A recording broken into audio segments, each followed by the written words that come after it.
Well, it's a weird one out there, folks. America enters its uncanny surreal stage. Accessible childcare? Sounds to me like accessible child trafficking. Schumer is a Palestinian as far as I'm concerned.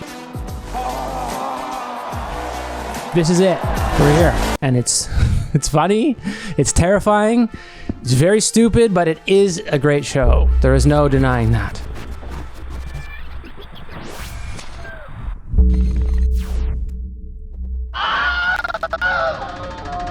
There was once a cult of the sky, a firmament simulation, and no matter where you looked up from, we shared the same vision. But every so often, the sky starts to fall. Ow. That's when all the cults need to flee, the secret societies go to the catacombs and the caves, and their realities are no longer shared. They no longer interact. Of course, we are well on our way on this path, wherever it leads. But I wanted to ask, when did that old sky, our old sky, first crack? Let's not bury the lead. America went insane, or started this version of its insanity in the year of our Lord, 1905. And this is the man responsible. Now, he's indirectly, if only partially, if we're being fair, but partially at least responsible for millions of deaths this century on behalf of his clients. I mean, he's no Kissinger or McNamara, but he worked for the Nazis. And that aside, I would like to try this man, not for his crimes against humanity, but for his crimes against reality. I know America. I feel like I know America, at least qua image. And it was really important once. This was an image that meant something, that was largely held in common. And I'm not American, technically, but I learned what America was supposed to be from movies, TV shows, and specifically the movies back when we all sat around one happy campfire together and told stories about the shapes we saw in the sky. So presidents in 90s movies, they're a stand-in for what America believes about itself. And they share some important traits. They're men, white, usually. Okay, they're white every time but once. They're about mid-50s, not too partisan. And I don't know if this is important, maybe it is, but they're never fat. And overall, they're competent, maybe a little gruff. But in the end, you can count on them to make the tough choices for the right reasons. And of course, they give pretty good speeches about, courage, unity, whatever. We will no longer tolerate and we will no longer be afraid. If you want to talk about character and American values, fine. Just tell me where and when, and I'll show up. It is only prudent that we now take cautionary steps to ensure the continuation of our way of life. We are faced with the very gravest of challenges. The Bible calls this day Armageddon. We're going to survive. Today, we celebrate our Independence Day. Dealing with everything we have to do with, look, if we finally beat Medicare. 90s movie presidents represent what I shall call imaginary America. An America that beats the odds by banding together. There are times when we're 50 states and there are times when we're one country and have national needs. And in imaginary America, we may be different people, but God damn it, we live under the same firmament. And the way I know this is that Florida didn't fight Germany in World War II. That we have never been just a collection of individuals or a collection of red states and blue states. And this America is what the professional opinion-having class still believe. Reality, America, conversely, it's not like that.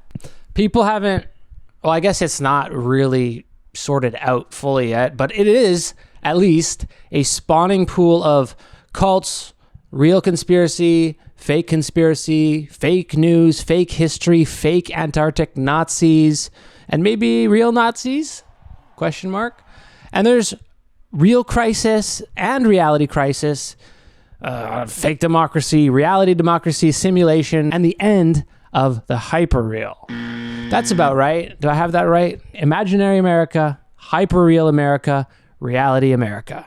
You don't have to believe me on that. You can actually truly believe whatever the hell you want. But from where I'm sitting, it looks something like that. What makes America the greatest country in the world? So, I want to do my taxonomy here before we get to the trial. Imaginary America is governed by actors who believe in the people. Why is America not the greatest country in the world, Professor? That's my answer. You're saying yes. This gets me every time. It'll never not get me. It's so retarded. We're 7th in literacy, 27th in math, 22nd in science, 49th in life expectancy. Hyperreal America is governed by people who believe that imaginary America is reality. Sure used to be. We stood up for what was right. We fought for moral reasons. We passed laws, struck down laws for moral reasons. This gets me every time. Whereas reality America is overseen by this man who believes in, for the most famous person in the world, it is very unclear what he believes in. I would say it's something in the realm of ratings and fame and positive public opinion. He will always be a game show host who played a rich guy on TV. And whether or not he is a rich guy matters far less than that he played one on a reality TV show. Well, the conceit of the show was that he would be a successful businessman, and the show, I didn't produce the show, but I did produce the promos for the show. We effectively made him seem like a great businessman when he was really a small businessman that had a bunch of different LLCs, and if they went bankrupt, he could protect them. Wow. And to a large degree, it was a creation for a TV show. And we were very good at it. And I know it's very 2017 to describe him in those terms, but I maintain stubbornly that these are the most important of his qualifications. Compared to what's coming next, it's actually quite comforting to know that he doesn't believe in anything.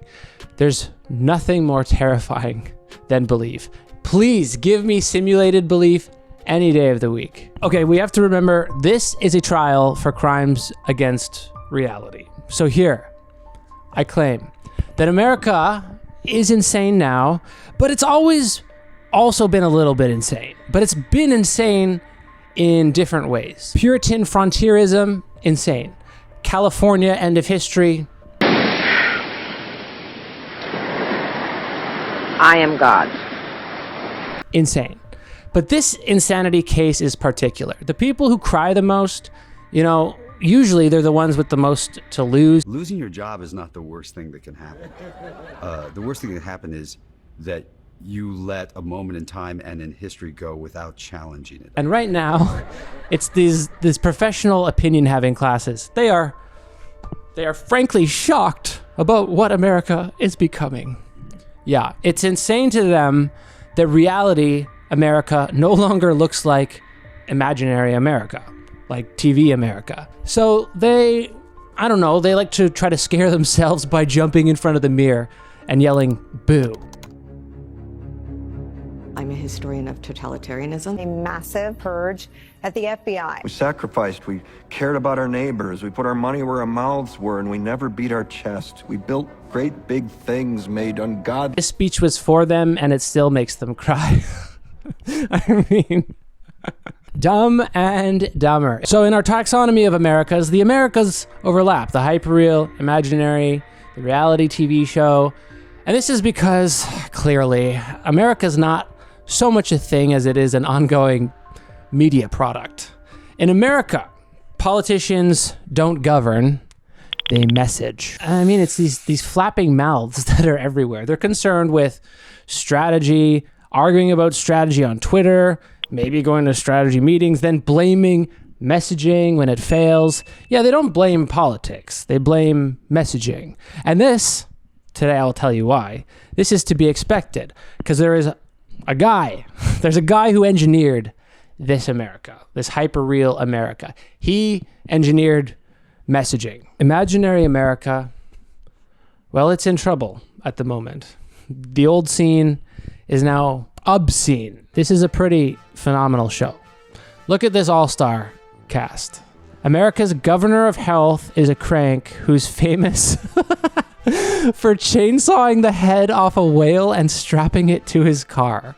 And he sounds like a Bluetooth speaker that you dropped in the bathtub. Last year, the Biden administration urged healthy children to get yet another COVID shot despite the lack of any clinical data. I know there's not much prosecution happening here yet, but I missed a lot. And it's too fun. It's too good. Next up, we have the education secretary. She who is responsible for either the development of America's intellectual future or its destruction and dismantling. Anyway, great. She's a TV wrestling character. But let me tell you exactly, Linda McMahon, who you truly are. Oh, no. Yeah, they noticed this important point, that wrestling is the perfect analog for the United States of America, because wrestling is the kind of thing that the fans believe in while knowing that it isn't real. It depends on a schizoid reality. So this is just like contemporary America in that wrestling is a simulation that we must at the same time pretend is not one. So it's a simulation, but it's less than that. It's something which pretends to be a simulation. This is how wrestling has sold tickets, and it's how America has decided it's going to sell tickets. Now this guy is falling again. So pretending to be a simulation, that is chaos. That means that the world is empty and without form, and anything can happen all of a sudden. Because simulations, they can get along just fine. Wrestling still sells tickets. The problem is that this simulation is failing. Dealing with everything we have to do with, look, if there's not enough RAM, it's losing momentum. And it turns out this simulation was necessary for this image to keep functioning. I don't know. Who could have told you that? So now America's caught in a spiral, but we don't really know what's at the center. Your guess is as good as mine. It's on its way towards something, but there's no way to tell what that is, maybe. So there's a big problem with America's class of professional opinion havers. You know, the people that write these kinds of books and these kinds of articles. They're supposed to be experts on this, but they don't have any clue what they're talking about. They believe that America just lost its way. Something came along and ruined good America. Trump ruined it. Corporate greed ruined it. If they're smart, they'll say that Iraq ruined it. And if they're stupid, they'll say that individualism and immorality ruined it. Or of course, what everyone agrees on is that the internet ruined it, or social media. Wait. Polarization. They will never get tired of that one. Now, come on. I mean, this is profoundly naive. None of these things have actually done any harm to real America. It's just done harm to their cultural position. The harm is totally imaginary. Now, the real harm done to America, I mean, that at least started over 100 years ago. But this hyperreal America that they want to live in is inspired by imaginary America, which was a simulation that booted up over 100 years ago by a guy whom you've probably never heard of, unless you follow my Patreon page. To get to him, we have to hit this rewind button here. So, and character is a very important question. One small step for man.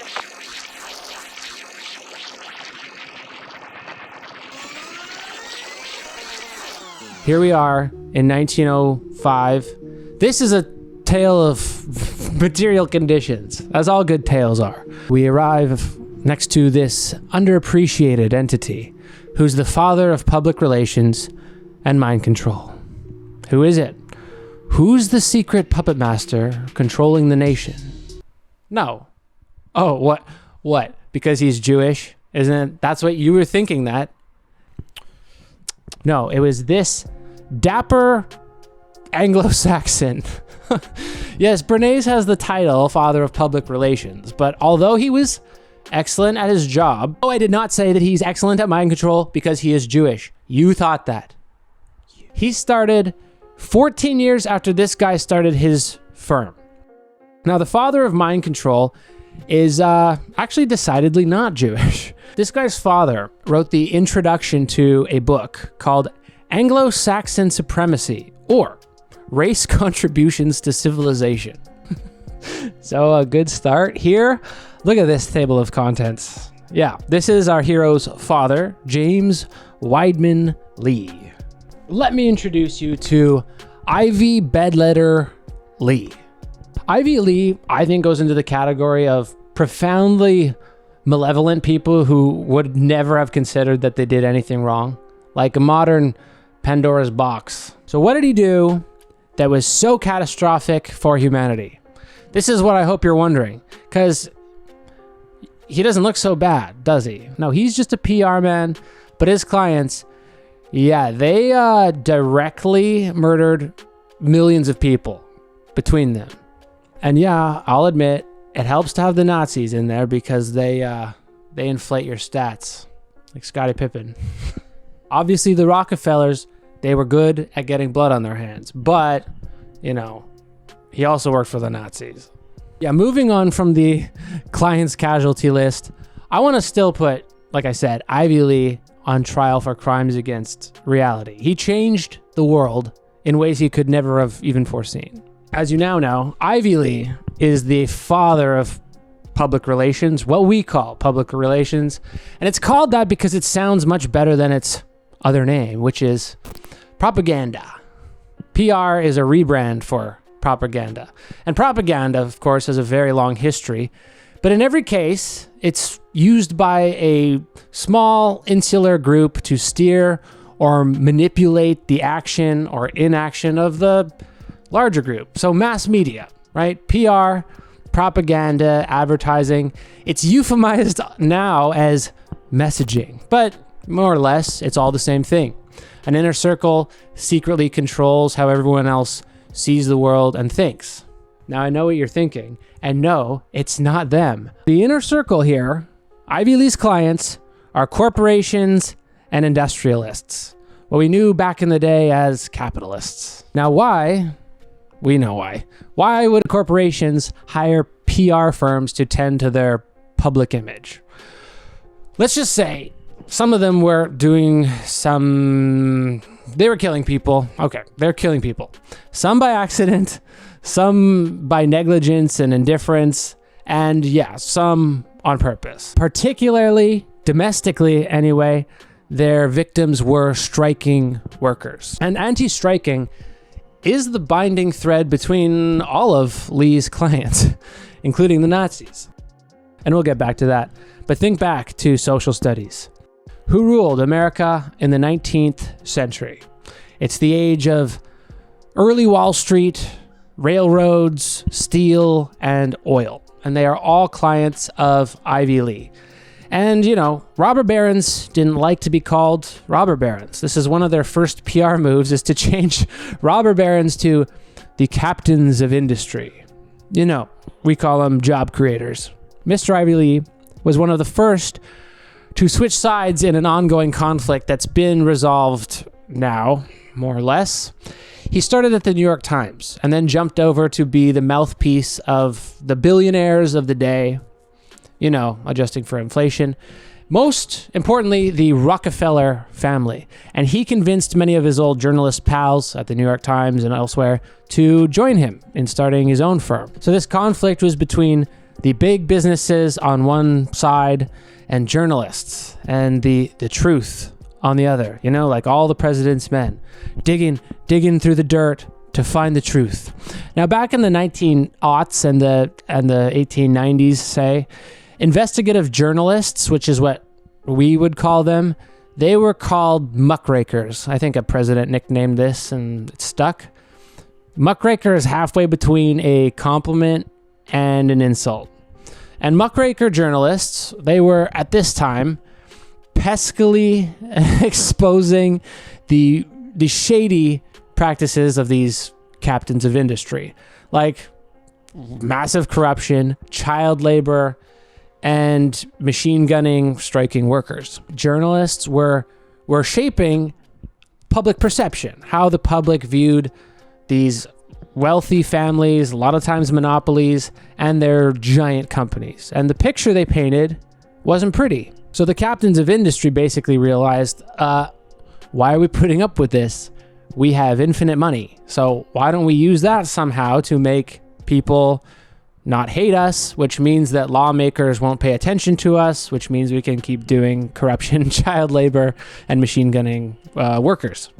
Today, we all know this as controlling the message. So this is not to say lie, right? Because lying, back in the day, it was seen as a bad thing.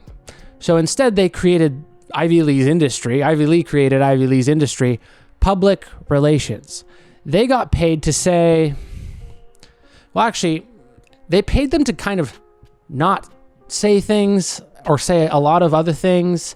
You just kind of have to, you change the message in a bunch of different ways, and we'll get into that. But they change bad sounding words to fine sounding words, like robber barons to captains of industry, capitalists to job creators. But also there's another strategy, which is just to say tons of words all the time without any meaning. You know, like after this train crashed and killed 50 people, Ivy Lee's clients were guilty of negligence here.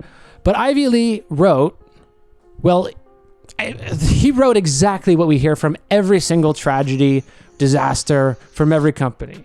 Like, we don't yet know what happened, and although we don't know what happened, we do know that we did nothing wrong, and for the time being, we are doing everything in our power to investigate what could have gone wrong, but we know that this is very likely not our responsibility or the responsibility of a single individual at our company, who we are going to fire.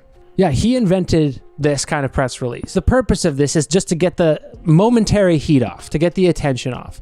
And there might be a follow-up, there might not, but the point is to get public attention deferred for as long as possible, like a week, 2 weeks, 6 weeks, because in that time, something new is likely to take up the headlines, and then public opinion, the blow of it, the anger of it, has softened in that time because people have something else to be upset by or distracted by. Ivy Lee definitely had a way with words. He left the New York Times, but how do I say this? He kept writing in the New York Times, except now he wrote not for the paper, but for his new employers in big business. Like the railroad company, whose train crashed and killed 50 people. He became a full-time propagandist for not just the largest corporations in America, but some of the largest corporations in history. So railroads, steel companies, oil, Standard Oil, cars, and chemicals. Now, this was the very beginning of the war between, PR and journalism, and PR won. So here's a not so fun fact. In 1980, which is 40-ish years ago, the ratio of PR specialists to news analysts and journalists was 2-1. In 2008, it was 3-1. And today, because there's been a decade of layoffs in the journalism industry, it's now 6-1. 6 PR people per journalist. So whenever you turn on a screen or any screen that has a news feed on it, you're 6 times more likely to hear private interest content than public interest content.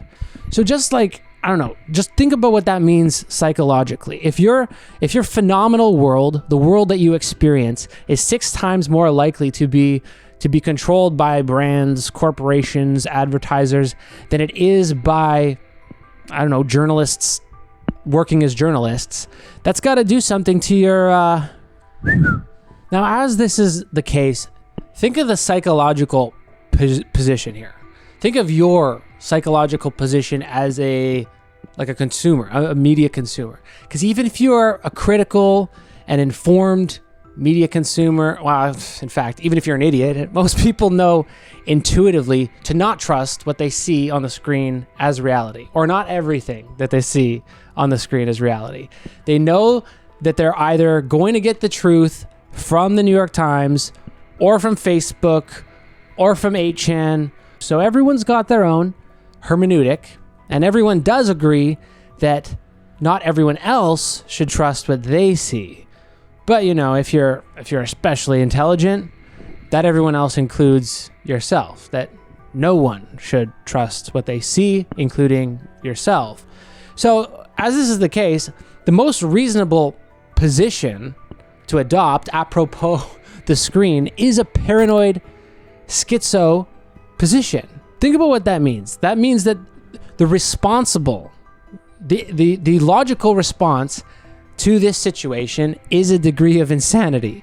To not believe what you see, or to believe that what you do not see is. The world is currently experiencing a dramatic covert war of biblical proportions. Literally. Oh, geez, that's great. Is the lighting halfway decent? I expose people that literally rape and eat babies. A little less time on his age and whether or not he's going to run, a little more time on the damn record. You have to take with a grain of salt any information that comes out of the Hamas-controlled Ministry of Health in Gaza. A spokesman for the Hamas-run Civil Defense Agency says Israeli troops killed 27. Hamas-run Health Ministry says at least 93. These figures according to the Health Ministry in the Hamas-run territory. Hamas-run Palestinian Ministry of Health. At least 31 Palestinians have been killed and many more wounded in Israeli tank fire as they waited to get aid, according to Gaza's Hamas-run Health Ministry. The Hamas-run Health Ministry says at least 250 people were killed. So those numbers, they might be true, they might not be true. Hamas, of course, has an interest in exaggerating civilian casualties. And that's thanks to Ivy Lee and those who paid him. The correct theology of this world now, hereafter, is Gnosticism, which is to say that what you do not see is, and that what you see is not. You have to take with a grain of salt any information that comes out of the Hamas-controlled Ministry of Health in Gaza. That has to be said. Every doctor you speak to, every hospital director you speak to, works under the gun of Hamas. Anything would be better than Hamas. This is a hardcore, unreformed, extremist, murderous terrorist organization.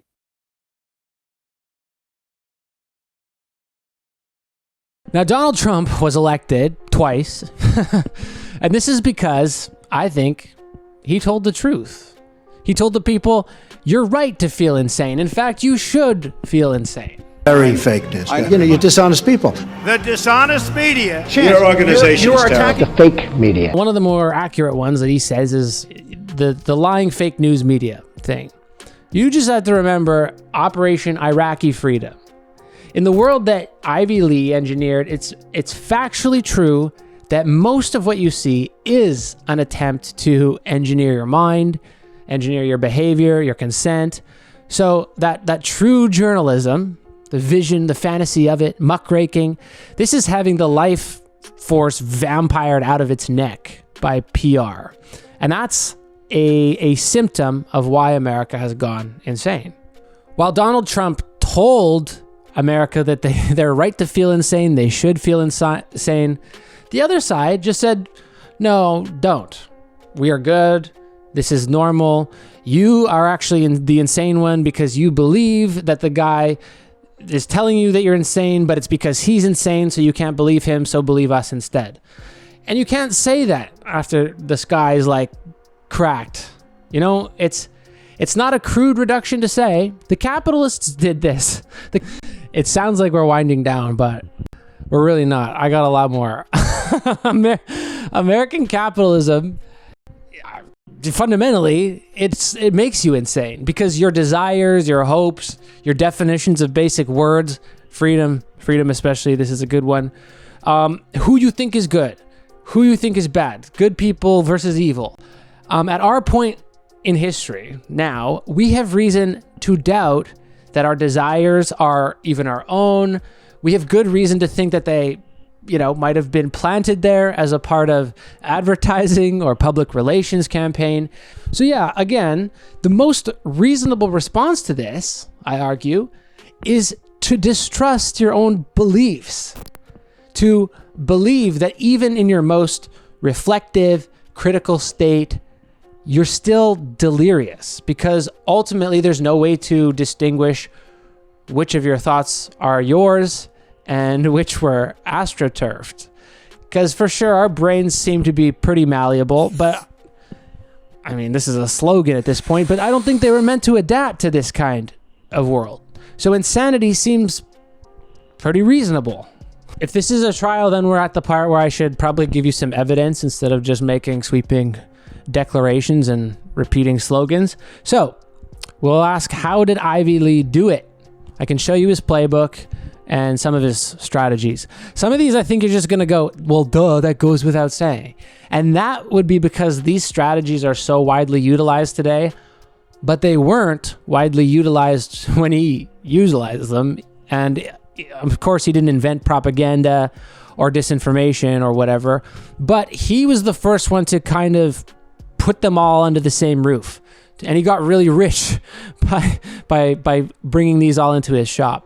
In 1933, Time magazine said, they commented on his magnificently swank living in New York City alongside a list of his client friends, and you can recognize a few of these. One thing we can for sure credit Lee with inventing is the fetish object known as corporate image or brand image. Because for his clients, this meant that if you don't like what the media is saying about you, do their job for them. They'll be happy that you came and did their job. So this is strategy 1. You don't like what is being said, change the conversation. Yeah, this is 60 years prior to even Don Draper. So what Lee did on behalf of his clients was bombard the big newspapers with content. What he wanted was that if anyone read anything about his clients, they are his words and not a muckraker journalist. So the information about a corporation or family, Rockefellers, gets fire hosed out into the public. This makes it so a bad story is less consequential if it does eventually break. It's just drowned out by the noise. Check this out. I'll just show it to you. These are his words, Lee's words. We shall give to the newspapers some kind of story practically every morning and every afternoon. These stories will be conceived with reference to relating to our story as a whole over a given period. The opposition party is the media. And the media can only, because they're dumb and they're lazy, they can only focus on one thing at a time. All we have to do is flood the zone. Every day we hit them with 3 things. They'll bite on one and we'll get all of our stuff done. Bang, bang, bang. So this is what he did for his clients. Now, newspapers would often publish his press releases verbatim. This is still true today. Unedited, because, as a newspaper editor, well, for them, it's free work. It's professionally written content from former journalists. So, yeah, Lee invented the press release, basically. And this is fundamental. I don't know what this is. Can you consider it misinformation? I guess misinformation kind of implies that it's false or inaccurate. And they don't really say things that are necessarily false or inaccurate. They just say part of the truth hundreds and hundreds of times over again. And that truth, half-truth, repeated endlessly becomes reality itself. It lulls the audience to sleep with respect to your client and their story and what they're doing. So they're more ready to accept what they're told. Like in one way, your audience just hearing the same thing over and over and over again and not realizing that it's propaganda, not realizing where it's coming from, they're likely to just accept it. They're likely to accept the story. They're more likely to resist negative stories in the future. And of course, this still happens. This gives whole new meaning to fake news, right? Because PR firms, of course, don't have editorial control over what's published. But de facto, since they have more money, more of their words are likely to get published by the end of the day. And there's a lot of authors, even videos on YouTube fawning over Ivy Lee, but he doesn't respect you. he speaks of audiences and masses and messages. He says audiences do not reason or think. And as regards to that, the proof is kind of in the pudding. We can just go to his words. This is what Lee thinks of us. Success of dealing with crowds rests upon the art of getting believed in. Getting believed in requires leaders who can fertilize the imagination and organize the will of the crowds. These leaders are him. Since crowds do not reason, they can only be organized and stimulated through symbols and phrases. So yeah, phrases, slogans. And he suggested that his sponsors, the big capitalists, just flood the press. They're still doing this today. Like Neutrogena putting this documentary out on the consequences of sun damage, or Nike, they have their own film studio putting out documentaries on inspiring athletes, but these are also inspiring athletes sponsored by Nike. And reality and the message, I mean, if you do find them together at some time, reality and messaging, that's a coincidence. They have nothing to do with each other anymore. And Lee was the first person to spell this out and say they don't have to have anything to do with each other. The key to defeating bad press is to get your message out first, more often, and louder, so that by the time some journalist gets his critical headline published, the audience is already tired of hearing about everything that's been said. It's like, stimulus exhaustion or something like that. So Taylor Swift produces and stars in a documentary that portrays her as a hero against the haters. Is she a hero? What if she was a war criminal? Yeah, anyone can make a documentary about themselves, as we have learned. And we see this freak mass murderer recite his edition of the 12 Rules for Life. And we learn that, no, it's just that we don't understand. Like, he was just doing his job. See? Okay, yeah. Lee's job was to, on behalf of his rich people, tell their story louder than the haters in the more popular papers. Today it's on the streaming apps. And now, this is, if you think this is dark, it's going to get real dark here real quick. Let's skip to the second most reprehensible thing that Lee did. After, number one, being a brand consultant for the Nazis. And I don't mean Nazis also like everyone's a Nazi. I mean meeting with Joseph Goebbels, Nazi. Okay, let's go to the second worst thing he did. Just for me, if you would, pretend. Say you're a capitalist and you own a company. You own a big company. Everything's going fine. You're paying your workers. They're making their wage. You're making a lot of money and all's well. But then your workers go on strike because, I don't know, whatever. A communist told them that they could get paid more if they all stopped working at the same time. Now, this happened to the Rockefellers in an event that's now known as the Colorado Coalfield War. So the miners are mining, everyone's happy, then they start whining. They're whining because they want to not die at work and because they want to get paid more because they could die at work.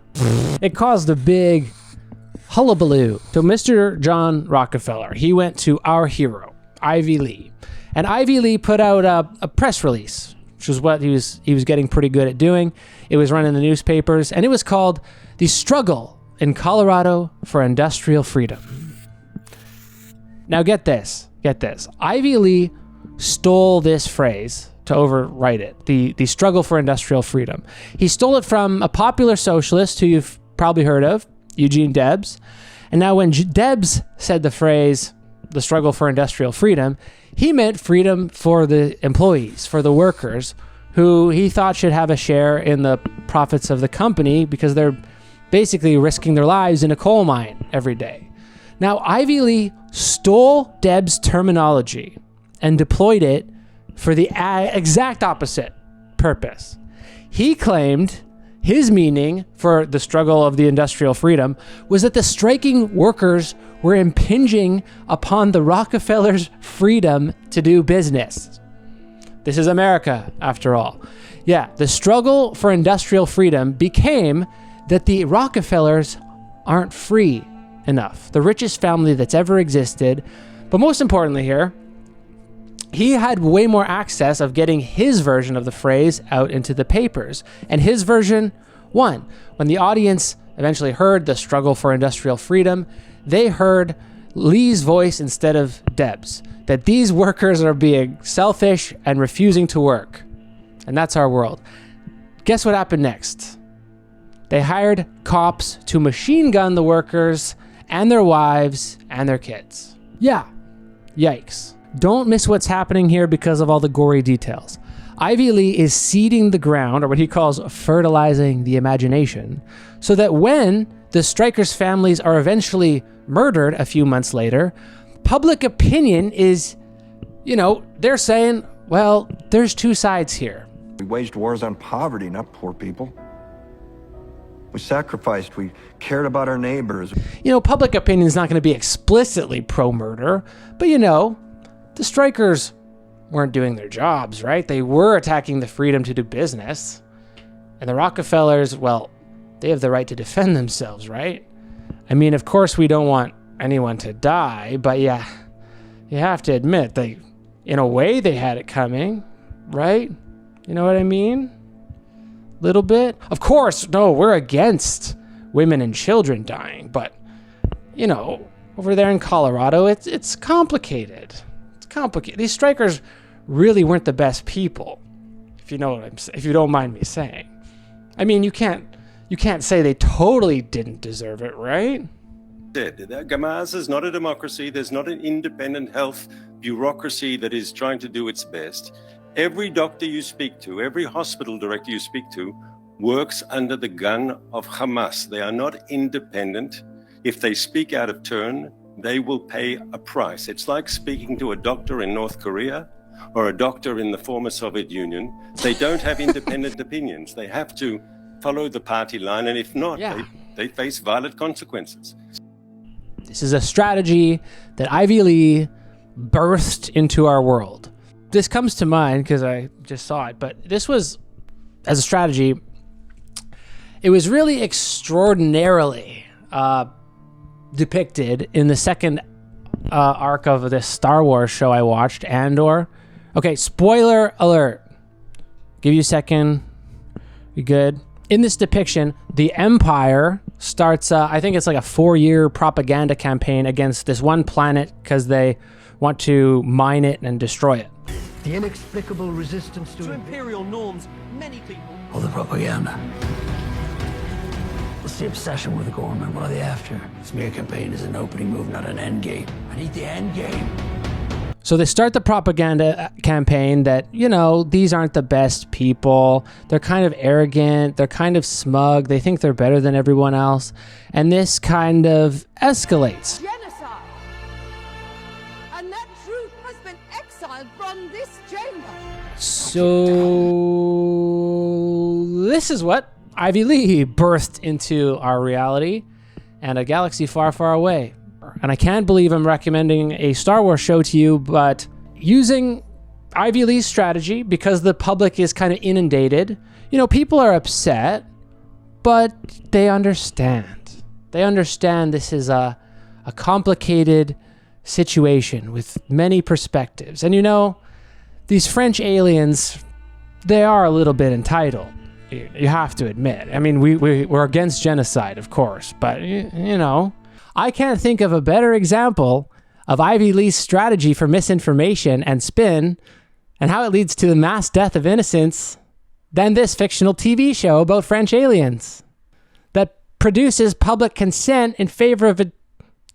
All right, let's move to some other ways that Ivy Lee pioneered to dodge bad press for his clients. This is strategy... I don't know what we're on, 2, 3, wherever we are. The next strategy is this: change bad news into good news. And how do you do that? Well, Ivy Lee's best go at it was philanthropy. Good one. Doing a photo shoot of the Rockefellers going to an orphanage and handing out presents to the orphans. I mean, it's corny that people fell for this, but they did. Like politicians, they wouldn't raise taxes on someone who gives presents to orphans, would they? No. Or when you're accused of crimes like, I don't know, hiring a private militia to gun down your employees, then instead do an interview about the new med school or art gallery or library that you're going to pay for. Put out a press release for that new building that you're going to put up. Ivy Lee himself actually named Rockefeller Center in downtown Manhattan. So next strategy, I think this is 3, maybe 4, form trade associations. Trade associations are like solidarity for capitalists. Now, Ivy Lee did this first for the oil industry, then for the mining industry, and then all the other industries basically copied the idea. A trade association is a pool of money for firms and corporations that they can use to, get lobbyists, to lobby politicians on behalf of the whole industry. They can pay scientists and doctors to publish research about how your industry is doing nothing wrong, Smoking's not really bad for you. Climate change is not real. Pizza is a vegetable, that kind of thing. So these are the founding strategies of Lee's discipline, which is getting paid to mind control the public. Not bad. So all these new industries immediately exploded into existence. Political media campaigns, professional lobbying, advertising, propaganda, and news. The lying, fake news media. So America, as I've been suggesting, I'd consider it a media simulation. Lots of people call it a democracy, but I think it has a lot more in common with wrestling. And you need to understand that Lee didn't just change history for fun. He was merely doing his job. But who hired him? Chrysler, the Pennsylvania Railroad, Standard Oil, Bethlehem Steel, the Democratic Party, the Nazis. He met Hitler. He met Goebbels, at least according to one source. If you've taken high school history, you're going to hear that the American public did not want to get involved in another European war. And that's why the USA, even though they're very brave, did not start fighting Germany until 1943. What they don't tell you is why American public opinion was this way. So I will tell you. This was, of course, a direct result of Ivy Lee, whose client list was the central reason why the United States did not declare war on Germany while their allies were getting owned. The short reason for why public opinion was what it was is that America's super rich had significant investments in Germany. So they pumped millions of dollars into a variety of groups. One of the most famous is the America First Committee. Is there an echo? Is there an echo in here? To oppose entering the war. Like Henry Ford was a prominent member. Oh yeah, and he had factories in Nazi Germany. I mean, Lee's right. Look at this stupid crowd. They all believe that they are here individually opposing war on the grounds of their free will, fidelity, their beliefs that they've reasoned out, but they're actually just puppets acting in service of Ford factories in Germany. Those factories in 1938 were converted into making military equipment with rubber and steel that were shipped into Germany by Henry Ford. Rearmament was like huge for many American companies, and war would mean risking their property, risking their investments. And maybe you already knew that, but did you know, this is something I learned, after the war, the US government paid millions of dollars in damages to Ford and GM for bombing their German factories. Their factories, these are factories that were using slaves to make trucks and rockets for the Nazi military, and the US paid Ford and GM damages. Why? So yeah, we think that America is insane now. Yeah. Now I really want to come back to this picture because it looks like a lot of pictures. Now, these people were convinced by the media, by newspaper ads and radio broadcasts, all this was made by PR people and paid for by billionaires. They had no idea that they were just living in this simulation of politics. They thought they were doing this for their ethical beliefs or supporting what they believe is best for America. America first. But they're deluded. And it's so easy to say that, looking from outside of a cult to in one. So back to Ivy Lee now. Ford had been making a big deal about Ford, but he wasn't a client of Lee's. Though his son was. While Ford Motor Company and GM were American companies that were set up in Germany, there were also German companies set up in America. Notably, Interessengemeinschaft Farbenindustrie, or IG Farben. Ford Jr. was on the board of the American IG Farben, and Ivy Lee was their PR manager. Now, if you want to evaluate the most evil companies in history, there are some bad ones. There's a lot of reprehensible stuff. There's coups, there's slavery, there's private militaries. But even with all that on here, IG Farben has a shot at the top spot. They are a contender for the most evil company that has ever existed. Like, first of all, straight up, World War II could not have happened without IG Farben. They produced the rubber, explosives, and synthetic fuel used by the German military. So yeah, bad, but not as bad as this. Half of IG Farben's workforce in 1941 were slaves in concentration camps. They did medical experiments on prisoners in concentration camps, and they were the manufacturer and distributor of a pesticide you might have heard of, Zyklon B. Yeah. And it's this IG Farben that was paying Ivy Lee millions of dollars in the adjusted for inflation, millions of dollars in the 30s. This is the Naziest of Nazi companies. Now, the powers that really run America, those are the same powers that got Ivy Lee his job representing IG Farben. Why do you think he's paid millions of dollars? He was not paid millions of dollars for advice, okay? He was sent by his American clients serving their interests to figure out a way to salvage IG Farben's brand image in America, because its image was Nazi. Now, his client list had a lot of money invested in this company. This company was the largest, or one of the largest companies in Europe at the time. And these American investors were afraid that they'd lose it all if the American government decided that they were no longer going to do commerce with the Nazis, which they officially did in 1939. So Ivy Lee's professional opinion, he did a little tour. He met with Goebbels, apparently Hitler. I only found one source that said that. And he met with, the leadership, the board of IG Farben. His professional advice to them was that they had to tone down the anti-Semitism, because he told them, Mr. Goebbels, there's a lot, I know you hate these Jews, but there's a lot of them in America. They have political power. And if you keep harping on this Jew stuff, there could be economic consequences here. So if you know what's good for you, if you want to keep doing business over there, if you want to keep Henry Ford's son on the board of your company, you're gonna have to adjust the volume a little bit. If you know what's good for you, adjust the volume.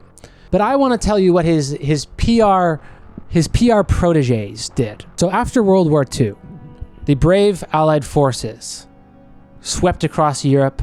They discovered IG Farben and their role in the Holocaust. They tried the leaders at the Nuremberg trials. Their factories were seized and shut down. And the leaders who so enthusiastically abetted to the Nazis, they were convicted and died in prison. Just kidding! We stood up for what was right. We fought for moral reasons. We passed laws, struck down laws for moral reasons. No, actually, the Allies, they nominally disbanded IG Farben. So instead of one company, it became 5. But guess what? The same Nazis that were running it before kept running it. And while the Nuremberg trials, they did try 9 people 9 people went to prison for war crimes. And I'm laughing. I'm laughing not because it's funny, but because their sentences ranged from 2 to 8 years. And guess what? None of them served their full sentence. These guys, they were SS officers. They managed the factories at Auschwitz. And the longest term that any of them spent in prison was 3 years. Now, guess what happens after? They all got board seats on the splinters of IG Farben, including Bayer. They all got promotions. They got board seats. They lived happily, and they retired in peace. Now, of course, you can ask why. Who did that and why? Why did the good guys do that? If they're the good guys, why is this good guy behavior? Yeah, forgiving SS officers. I guess my guess is that no one knows how to kill communists better than SS officers. So they had more urgent matters to attend to. But of course, that's not the story that's written by PR specialists, America PR. They created the country we now know as Imaginary America that's presented in high school social studies textbooks. We stood up for what was right. We fought for moral reasons. Imaginary America is the good, bold, brave nation that saw the shadow of tyranny darkening Europe and said, we need to stop this. We need to stand for truth and justice in this world. Until now, right? This is the shift. Until now, or this decade, no one believes it anymore. Every president after Reagan was one of these deep state criminals, and their empire got even stronger. With each bad president came new depths America and the world would sink. The world collapsed into darkness. So I mean, I have my pseudo-psychological explanation of why America is insane, but you know, it's kind of always been insane. It's kind of always been a skits between appearance and reality, between what we think we do and what we actually do. The thing is that up until recently, everyone, or most people, were kind of the same insane. They didn't notice that they're insane because everyone else was, you know, similar to them. So this Gnostic, paranoiac world demonstrated so artistically by QAnon, this is the reality world too. After the capitalists, Ivy Lee, and all these industries that he spawned got a hold of it. What if I told you that those who were corrupting the world, poisoning our food, and igniting conflict were themselves about to be permanently eradicated from the earth?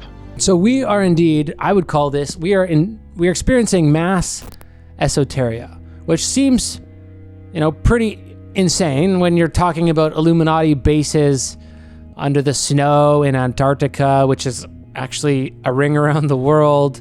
What's the motive? It's to get you and I to take the shot, aka the mark, with the patent number W02020060606. The technology was cooked up by a spirit cooker who prays to Satan and the world's most prolific pedophile, teaming up with Bill Gates, who right now stands at the threshold of the gates of hell. But beyond that, I mean, mass esoteria is a pretty reasonable response when we have tons of evidence, good evidence, that we as a public have been the object of manipulation for the 100 years since Ivy Lee kicked us all off. You know what I'm saying? Like money in politics, political media campaigns, professional lobbying, advertising, and propaganda, the news, Hasbro. No, you are. It's this kind of knowing, the knowing that you cannot believe information, knowing that information and misinformation